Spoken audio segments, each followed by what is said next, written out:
আর কতটুকু সময়। সকাল থেকে সন্ধ্যা রাত আমাদের কাজের পর কাজ থেকেই যায়। যে ঘরেই যান না কেন বাসার কাজ আছে, রান্না করে তো সারাক্ষণ, তারপরেও আমাদের সমাজের প্রতি কিছুটা দায়িত্ব আছে।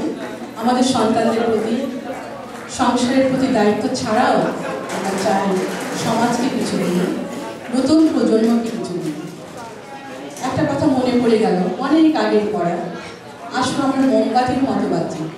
মোমবাতি কিন্তু বেশি আলো দেয় না, অল্প একটু আলো, কিন্তু তার নিচেরটা অন্ধকার। নিজের জন্য নামের কিছু নাই নিলাম, একটু বিলিয়ে দেখি, তাতে তো কোনো ক্ষতি নেই। আসুন আমরা প্রতিজ্ঞা করি, সবাই মিলে সুন্দর সমাজ গড়ে তুলি। সেই সঙ্গে আমরা সবাই আমাদের দেশকে ভালোবাসি এবং দেশকে আমরা এগিয়ে নিই, সেটাই আমাদের প্রচেষ্টা। বনফুলের যে উদ্দেশ্য সেটা হলো এই ঐতিহ্যকে ধরে রাখা, আমাদের কালচারকে, হিস্ট্রিকে ধরে রাখা। আমরা এখানে কোনো শিল্পীকে নিয়ে আসি না দূর থেকে, বা কোনো পেশাগত শিল্পী এখানে হয়তো গান গাবে, আপনারা লক্ষ্য করবেন। আমরা চেষ্টা করি নতুন শিল্পী তৈরি করে উপহার দিতে, বিশেষ করে আমাদের নতুন প্রজন্মকে। সেই জন্য দেখবেন এখানে ছোট ছোট বাচ্চারা হয়তো আজকে কবিতা পড়বে, নাচ করবে, গান গাইবে। আপনারা নিশ্চয়ই উপভোগ করবেন এবং চেষ্টা করবেন নিজেদের ছেলেমেয়েদেরকে সেদিকে এগিয়ে নিয়ে যেতে। আরেকটা যেটা আমাদের ঐতিহ্য সেটা হলো পিঠা।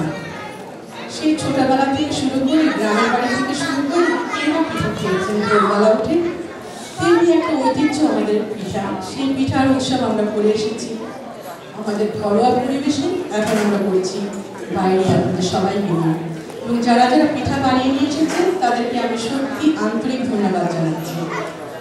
আমি বক্তব্য বেশি বড় করবো না, আপনাদের সবাইকে ধন্যবাদ যারা যারা এখানে দিয়েছেন, আমাদেরকে সহযোগিতা করেছেন, এসেছেন এবং বিভিন্নভাবে আমাদের ম্যাগাজিনে অ্যাড দিয়েছেন, যেভাবে আপনারা সাহায্য করেছেন সবাইকে ধন্যবাদ জানাচ্ছি। বিশেষভাবে আমি মিডিয়াকেও ধন্যবাদ জানাচ্ছি। আমাদের এখান থেকে 21-এর জন্য এসেছেন আমাদের জাহান ভাই, আমি ওনার জন্য স্পেশাল ধন্যবাদ বলছি।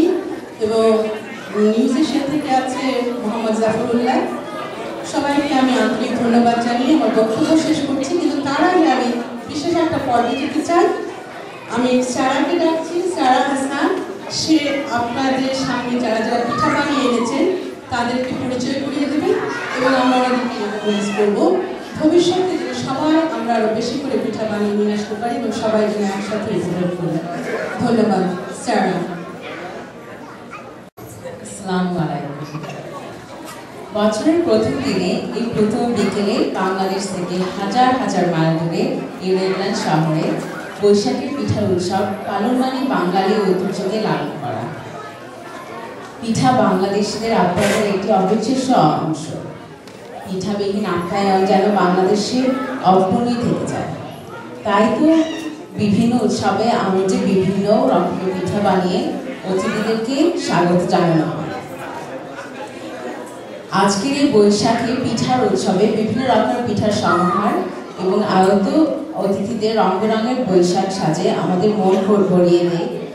আমরা মনে প্রাণে বাঙালি। আমি এখন বলছি স্টেজে আসার জন্য জানাচ্ছি যারা যারা পিঠা বানিয়ে এসেছেন। নাহিদ ভাবি, নাহিদ আক্তার প্লিজ স্টেজে আসুন। রেহানা ভাবি, রেবা ভাবি, ইভা ভাবি এভাবে বানিয়েছেন তেলের পিঠা, ঝাল পিঠা এবং দুধ চিতই পিঠা। ইভা ভাবি পাঠিয়েছেন পাটিসাপটা এবং বুলবুলি পিঠা। আর নীল ভাগ বানিয়েছেন লবঙ্গ লতিকা। আর রুবি আন্টি বানিয়েছেন কলা পিঠা এবং ঝাল পিঠা। আপনারা প্লিজ হাততালি দেন।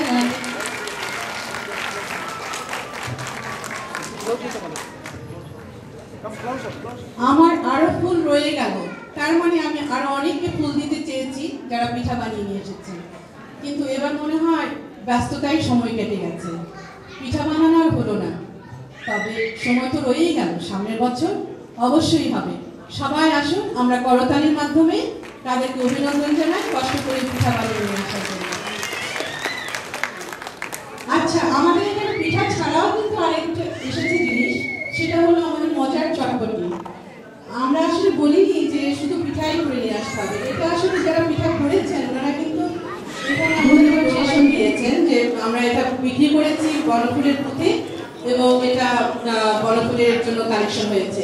এখানে আর দুজনের নাম না বললেই নয়, আমাদের কলি করেছে কেক ছোট বাচ্চাদের জন্য, ছোট সোনামণিদের জন্য কেক বা কাপ কেক, আর আমাদের তালাক ভাবি চটপটি। তো সবাইকে হাততালি এবং কলি এবং তালাক ভাবি এবং আমাদের জন্য মিষ্টিরও ব্যবস্থা করেছেন রেজওয়ানা ভাবি। বললাম না আমার হাতে ফুল রয়ে গেছে, সুতরাং চলে আসুন রেজওয়ানা ভাবি, আপনিও চলে আসুন। অনেক অনেক ধন্যবাদ সবাইকে। আসুন তালাক ভাবি।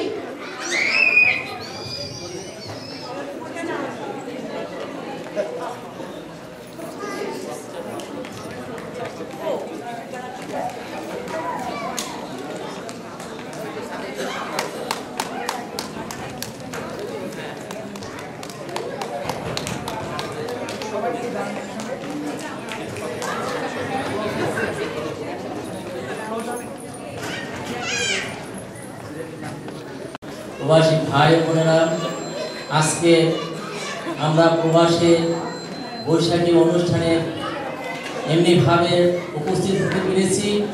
এই জন্য প্রবাসী ভাই বোনদেরকে এবং শিশুদেরকে আমি আবার ধন্যবাদ জানাই। আমি আজকে আমার বক্তব্য এখানে সংক্ষিপ্ত করব। আমরা বাঙালি, বাংলা আমাদের ভাষা,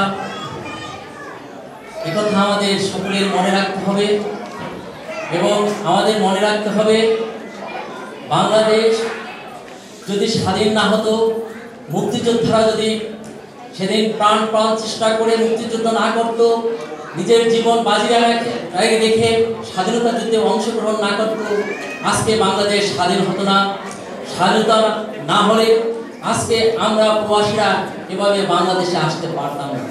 এই স্বাধীনতার সুফল, মুক্তিযুদ্ধের ফসল, বাংলাদেশ স্বাধীন এবং স্বাধীন বাংলাদেশের মানুষ পৃথিবীর আনাচে কানাচে ছড়িয়ে ছিটিয়ে আছে।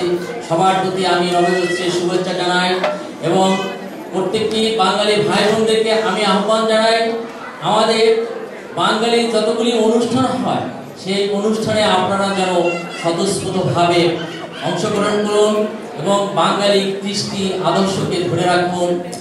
আজকের এই সবাই বিশেষ বক্তব্য রাখার সময় আমাদের নেই। অনুষ্ঠান কিছুক্ষণের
আপনারা যে আমাদেরকে ভালোবাসেন, আমাদের অনুষ্ঠান পছন্দ করেন, সেজন্য আমরা সত্যি আনন্দিত। তুমি